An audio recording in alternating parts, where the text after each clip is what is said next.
Hello, I'm Bee.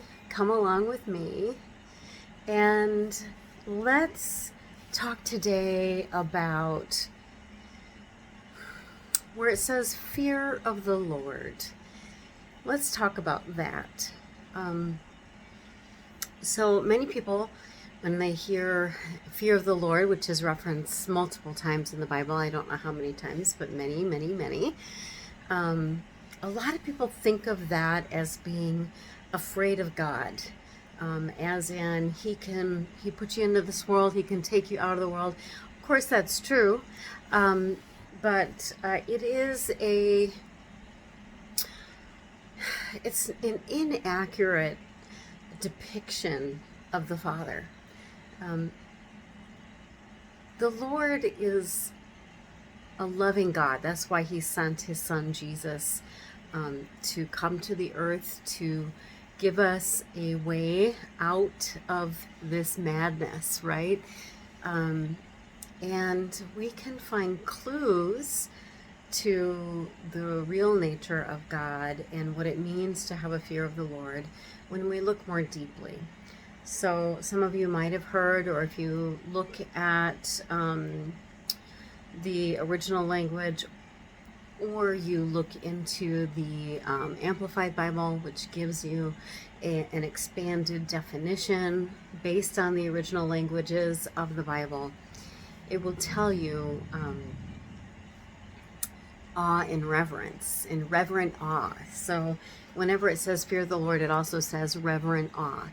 And so I was thinking about that reverence and how we've come to think about the word reverence and what it means to people to revere God. And we often think of ourselves as being so lowly, right? And there's descriptions people will describe themselves. I'm, no better than a worm. I'm groveling in the dirt. I'm no good, low down sinner that's not worthy of God. And I'm just a dirty dog. These types of ways of thinking about ourselves because we don't deserve what the Lord gave us, and we don't deserve salvation. We don't deserve redemption.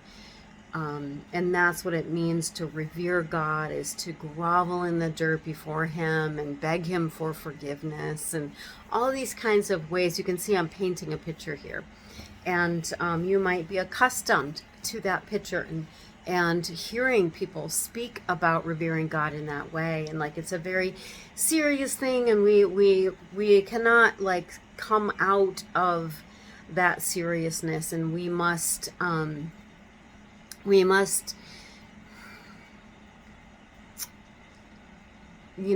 can't laugh, we can't have a good time, and we can't think well of ourselves. So we have to kind of put ourselves down and grovel before the Lord in order for him to know that we seriously revere him, right?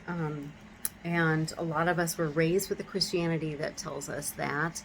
And a lot of religion of all kinds tells us that, that, that we are undeserving of the goodness of God. And when we think about, God is like this almighty, vast, all-encompassing, he is the beginning and the end.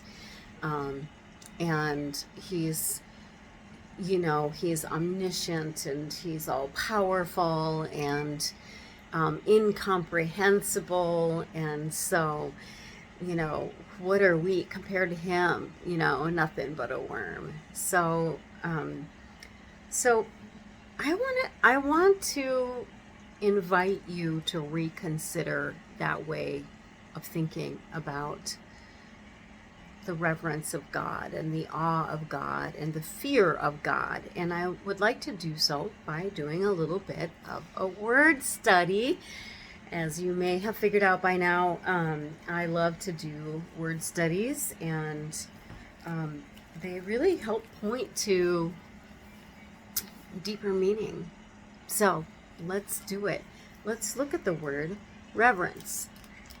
So the word reverence means to honor, to respect, to deference, and to esteem. Also something that is heightened by awe. And the Proto-Indo-European root words, first we have RE, which means back from, against, a new and original place. And then the Proto-Indo-European word part for the second half of the word reverence is word, W-E-R, and it means perceive, to watch out for, to see. So that would mean that we are perceiving the original place. That is what it means to reverence or to revere God, to perceive the original place. So what is perceive? Perceive means to notice, to see, to recognize, understand. And the Latin word percipere means to obtain, to gather, to seize entirely, to take possession of, to grasp. And then we go to the word parts. Per means thoroughly, also means through or by means of. And then capere, to grasp, to take. And that comes from the Proto-Indo-European root word cap, meaning to grasp. So, to thoroughly grasp. Well, what does the word grasp mean? Grasp means to reach, to grope, to grab, to feel around. That's interesting, to feel around. Like when we ponder something, when we consider something, we're feeling around. And so to grasp. It also means to touch or to feel. The Proto-Indo-European root word is greb, to seize or to reach. Isn't that interesting? Seize. What's that? To take possession of, to take by force, to bestow upon, to lay claim to seek, to place. It comes from a legal term, or it is intended as a legal term, and it literally means to grip with hands or teeth. Interesting. When we're chewing on something, right? We want to perceive something. We kind of chew on it for a while, right? When we consider something, let me chew on that for a bit.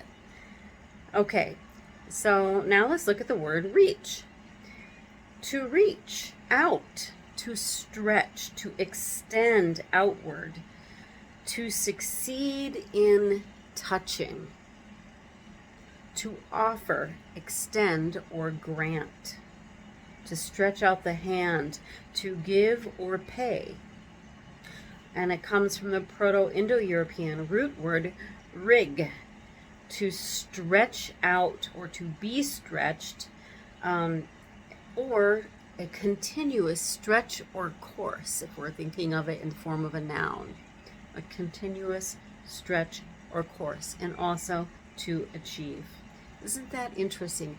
A continuous course, to perceive, to revere, to grasp, to seize, to reach. Isn't that interesting? So when we are in a state of reverence, thus we are returning to the original place of perception, of obtaining God, of grasping God, of seizing God, of taking possession of God, which also God bestows upon us simultaneously. We are laying claim to God. We are succeeding in touching God. We are stretching out and we are in a continuous course. Okay, well, let's look at the word fear. So the word fear, the Proto-Indo, we all know what the word fear means, right? The word fear, the Proto-Indo-European root for the word fear. Oh, I did not write it down. I think it's per, and it means to try or to risk, to press forward, to lead across. So that's the Proto-Indo-European root meaning for the word fear. Isn't that interesting? What does it mean when we have the fear of God? We're going to take a risk. We're going to risk God in our lives. We're going to press forward. We are going to lead across. We're leading across those things that feel risky to us in order to reach God, in order to grasp God, in order to take possession and lay claim to what God has for us. And the word awe comes from the Proto-European root word agriz, which means pain, or afflicted, or ailing. So what does it mean to be ailing with something? It just means that we are afflicted, that we have something that is causing us distress, right? We're in pain, right? When we're in awe, like we are so filled with the amazing and marvelous nature of God that we are in pain. It's a painful experience. It afflicts us.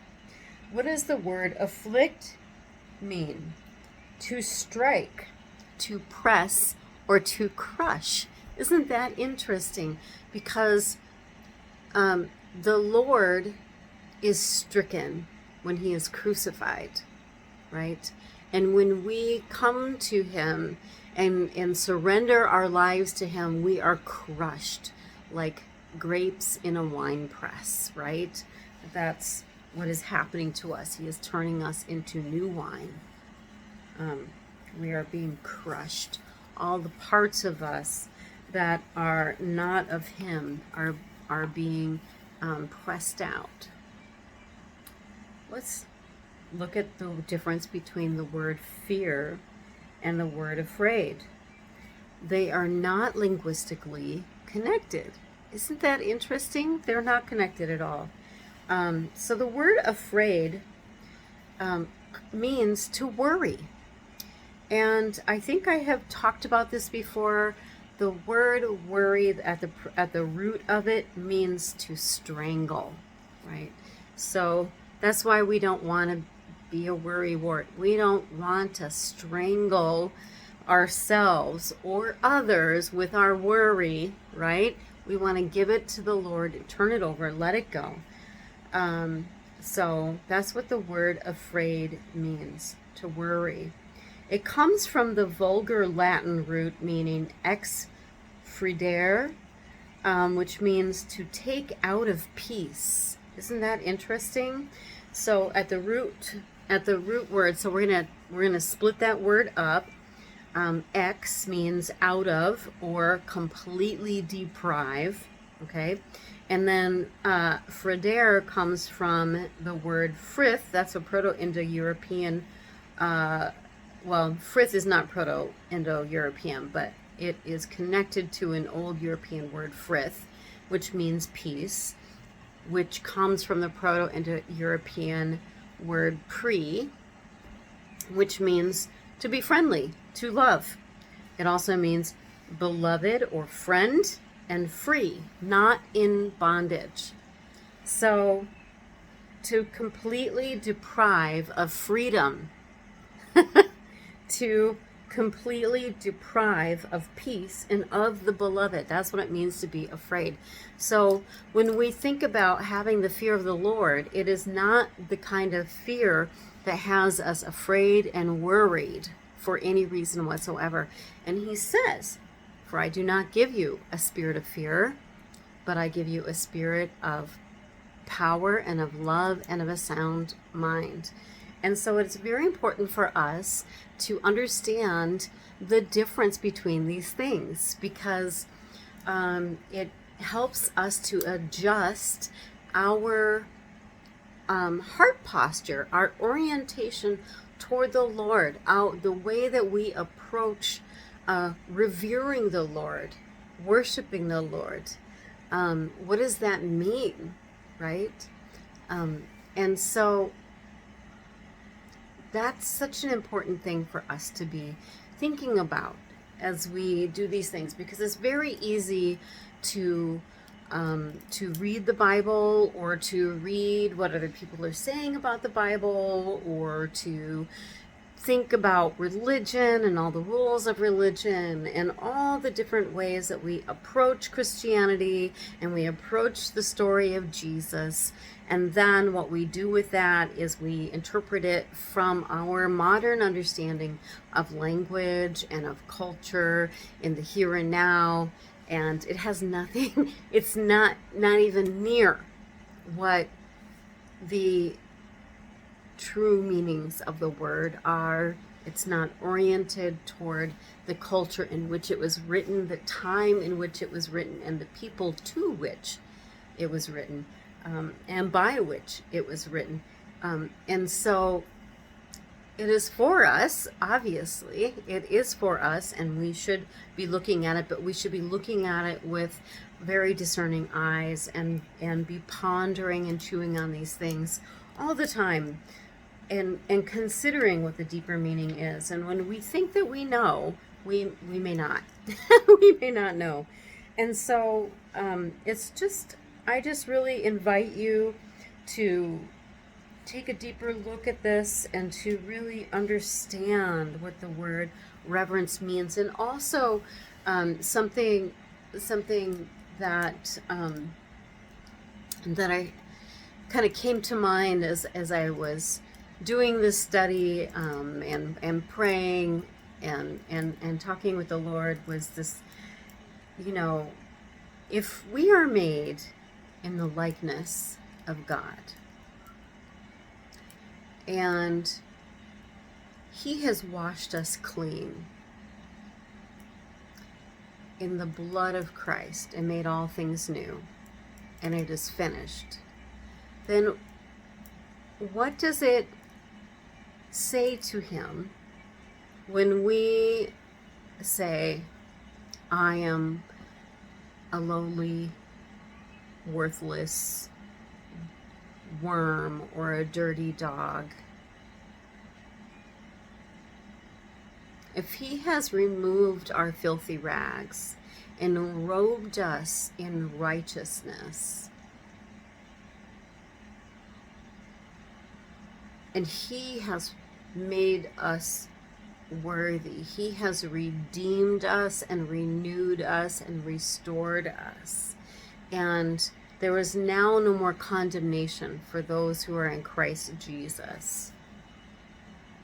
If these things are true, which when we read the Bible, that's what we are told, then how does the Lord feel when we assert the opposite, when we say, "I'm no good, I'm just a dirty sinner"? What are we saying about the Lord? Are we calling Him a liar? Something to consider there. I just invite you to think about this and to pray on it. Take it before the Lord, pray on it. As with all things, I always invite you to take these things, think about them, read, pray on it, ask the Holy Spirit to give you guidance, ask where you might be able to find some of these things in the Bible, do some studying and inquire for yourself. Don't take my word for it. Don't take my word for anything. Um, do your own research, as they say. And I hope that this blesses you. I hope that you find this interesting, and that it gives you something to chew on for a while, and perhaps even reconsider how you've been thinking about your relationship with the Lord and with religion overall. Okay, till the next time.